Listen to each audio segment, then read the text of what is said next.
Oh.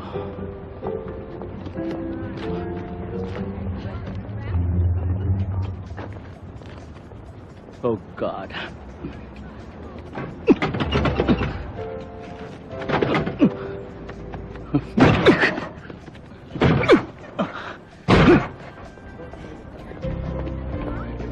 Hi Mike. Hi Larry, எப்படி இருக்கீங்க? எங்க உள்ள இருக்கனா? எரிக்கா வந்து எப்போ கூட்டிட்டு போயிட்டாங்களே, இன்னைக்கு பேரண்ட்ஸ் மீட்டிங், ஆஃப் டே இல்ல?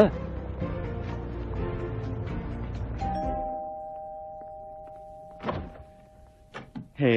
என்னாச்சு? ஏன் மூச்சு வாங்குது? I all right? யா யா. இன்னைக்கு பேரண்ட்ஸ் டே ஏன் ரெண்டு பேருமே என்கிட்ட சொல்லல? உன்கிட்ட நிக்கி சொல்றேன்ல சொன்னா.